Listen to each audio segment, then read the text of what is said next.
प्रिय बंधुओं व मातृदेवी शक्तियों, आपको मेरा सादर नमन है और आप सभी का हमारे इस YouTube चैनल पर दिल की गहराई से हार्दिक स्वागत है।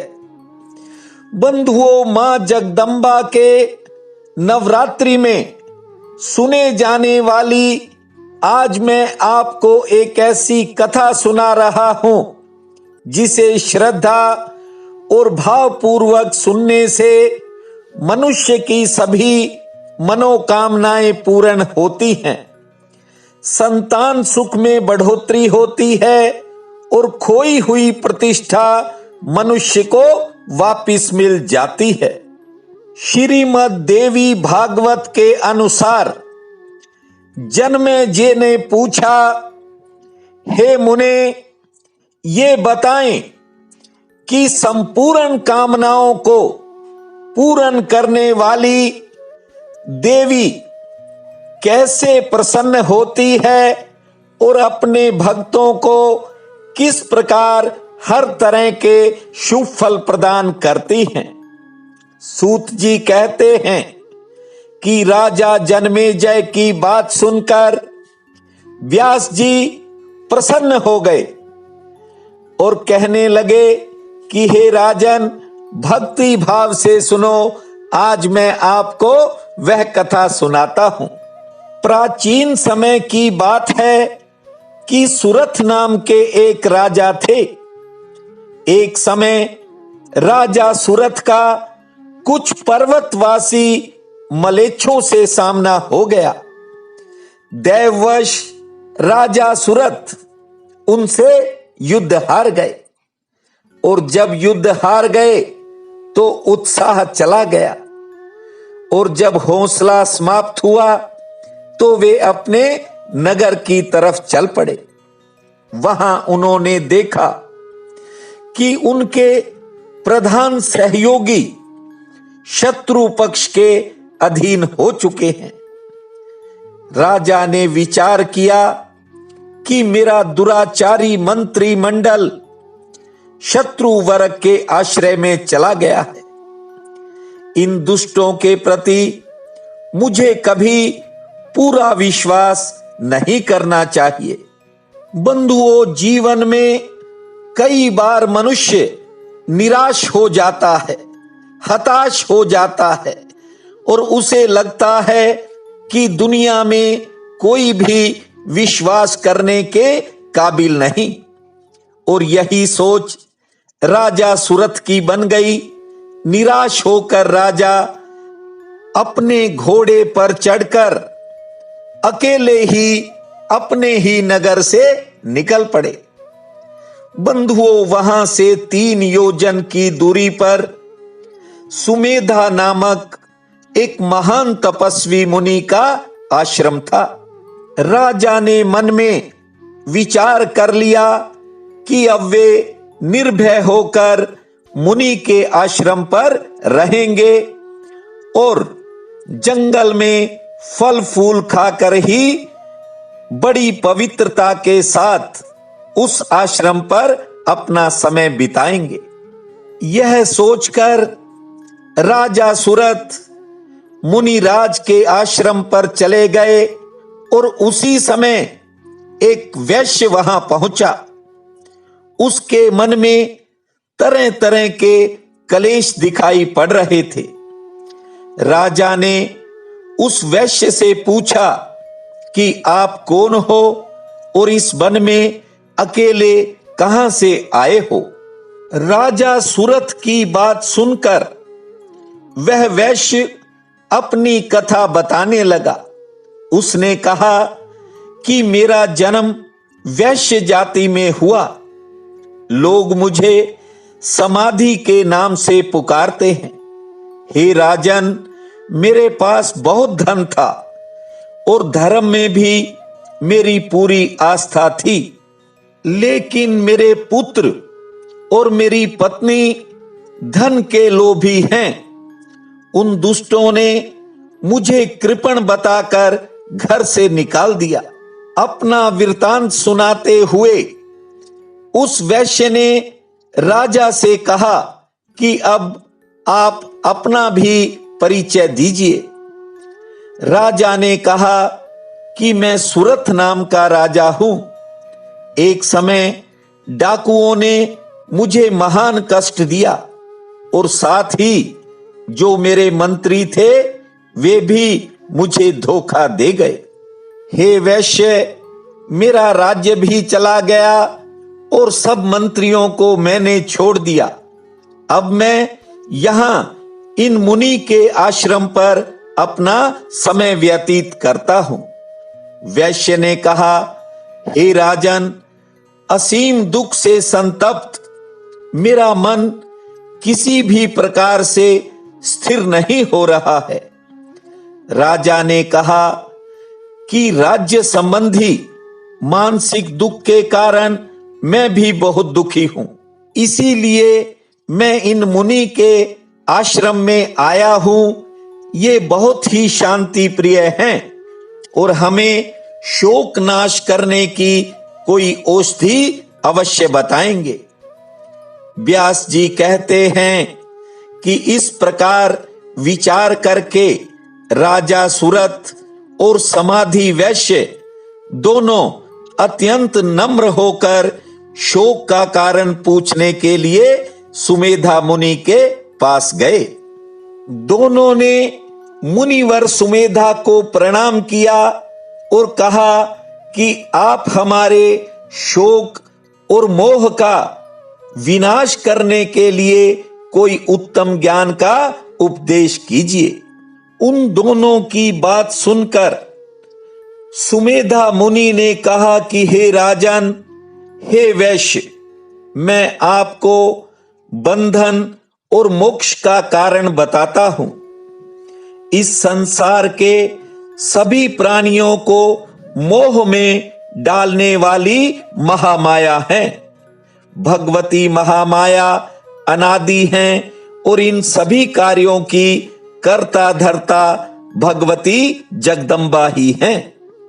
इन्हीं मां भगवती की कृपा से ब्रह्मा, विष्णु और भगवान शंकर को तरह तरह की शक्तियां मिली हैं। मां जगदम्बा को सवित्री, लक्ष्मी और गिरिजा भी कहा जाता है। इसीलिए ब्रह्मादि महानुभाव देवेश्वर की उपाधि पाने पर भी भगवती का प्रसन्नता पूर्वक ध्यान और पूजन करते हैं। सृष्टि, स्थिति और विनाश करने वाली मां भगवती जगदम्बा ही हैं और ये समूचा ब्रह्मांड उन्हीं के अधीन है। हे राजन, मां भगवती की पूजा करने से बड़े कार्य सिद्ध हो जाते हैं। सुमेधा मुनि के वचनों को सुनकर राजा सूरत और समाधि वैश्य ने कहा कि हे मुनिराज, आप हमें मां भगवती की पूजा की विधि बताने की कृपा करें। इन दोनों का आग्रह सुनकर सुमेधा मुनि ने कहा कि मनुष्य को चाहिए कि पहले विधि पूर्वक स्नान करके पवित्र होवे। हे राजन, अपना कल्याण चाहने वाले मनुष्य को चाहिए कि अश्विन के शुक्ल पक्ष में नवरात्र व्रत रखे।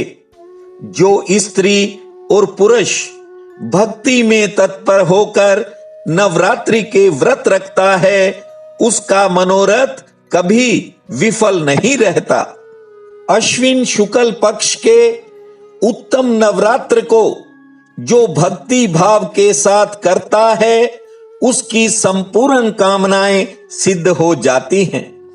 हे राजन, सबसे पहले विधि पूर्वक कलश की स्थापना करे, फिर चौकी और आसन पर मां भगवती की स्थापना की जाए। धूप, दीप, नैवेद्य, फूल फल से प्रातःकाल और संध्या के समय भगवती की पूजा करे। देवी चंडिका के पूजन में शक्ति के अनुसार पर्याप्त धन व्यय करे तथा अष्टमी और नवमी किसी दिन भी विधि के साथ आप हवन कर सकते हैं। फिर कन्याओं को, ब्राह्मणों को भोजन करवावे। नवरात्र व्रत का पारायण 10वें दिन करना चाहिए। भक्ति निष्ठ राजा अपनी शक्ति के अनुसार धन का भी दान करे।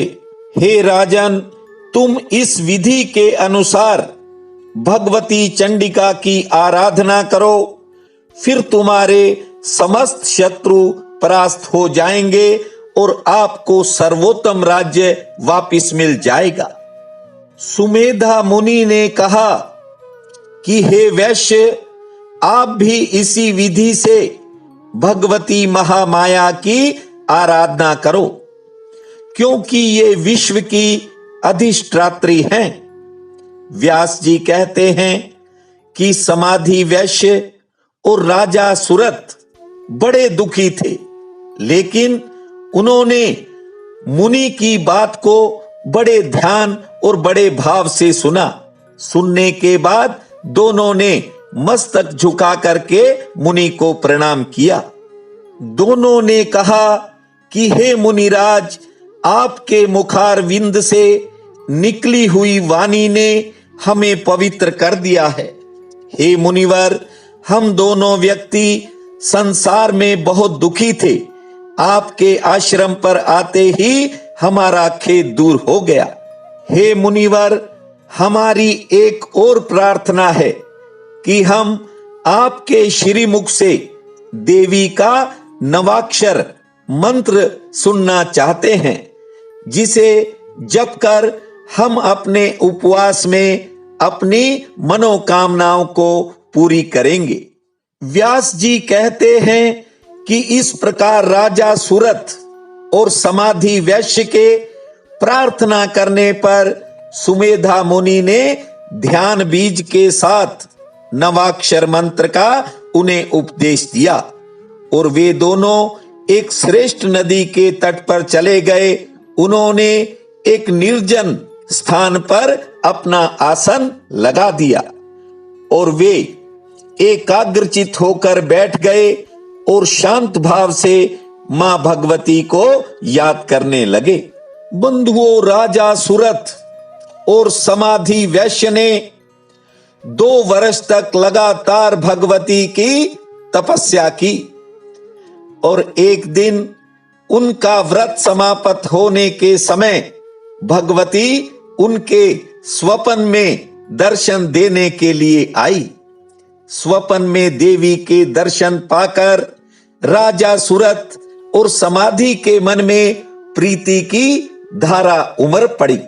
पहले तो दोनों फल फूल ग्रहण करके ही अपना व्रत करते थे, अब दोनों ने जल के सहारे ही तपस्या प्रारंभ कर दी और तीसरा वर्ष इसी तरह समाप्त हो गया।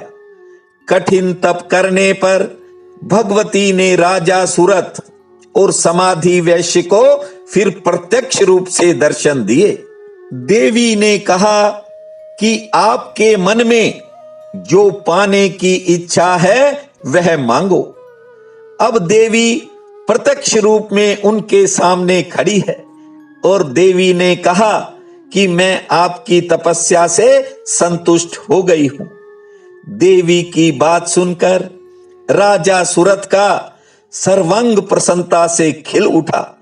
उन्होंने कहा, अब आप बलपूर्वक मेरे शत्रु का वध करके उससे मेरा राज्य मुझे लौटाने की कृपा कीजिए। राजा की बात सुनकर मां भगवती ने कहा कि अब आप अपने घर को लौट जाओ। आपके शत्रुओं की समाप्ति हो चुकी है और जो आपके मंत्री हैं वे आपके पैरों में आकर गिर जाएंगे। व्यास जी ने कहा कि उस समय पुण्यात्मा वैश्य ने हाथ जोड़ करके देवी से कहा कि मुझे घर, स्त्री और संपत्ति से अब कोई लगाव नहीं है। ये तो स्वप्न की भांति हैं। हे माता, मुझे आप बंधन से मुक्त करने वाला विशुद्ध ज्ञान प्रदान करने की कृपा करें। वैश्य की बात सुनकर मां भगवती ने कहा, हे वैश्य, तुम्हें ज्ञान अवश्य ही प्राप्त होगा। इस प्रकार राजा सुरथ और समाधि वैश्य को वर दे करके मां भगवती अंतर्ध्यान हो गई। मां जगदम्बा के अप्रत्यक्ष हो जाने पर राजा सुरथ ने सुमेधा मुनि को प्रणाम किया। वैश्य ने भी मुनिराज के चरणों में गिर करके उन्हें प्रणाम किया और फिर दोनों अपने घर को चले गए। उधर राजा को खोया हुआ राज्य मिल गया। सभी मंत्री चरणों में आकर के गिरे राजा के और वैश्य को परम ज्ञान हो गया। बंधुओं, मां भगवती की इस पवित्र कथा को जो सुनता है उसके सभी मनोरथ पूर्ण हो जाते हैं। मनुष्य जो चाहता है वह उसे मिल जाता है और संतानहीनों को संतान प्राप्त होती है और धन लक्ष्मी का घर में स्थायी निवास होता है। मां भगवती की कृपा से मनुष्य इस लोक में सुख भोग कर भगवान के परम धाम को प्राप्त करता है। इस पावन कथा को सुनने और सुनाने से मनुष्य की सभी मनोकामनाएं पूर्ण होती हैं। बोलो जगदियां जोता वाली माता तेरी सदा ही जय।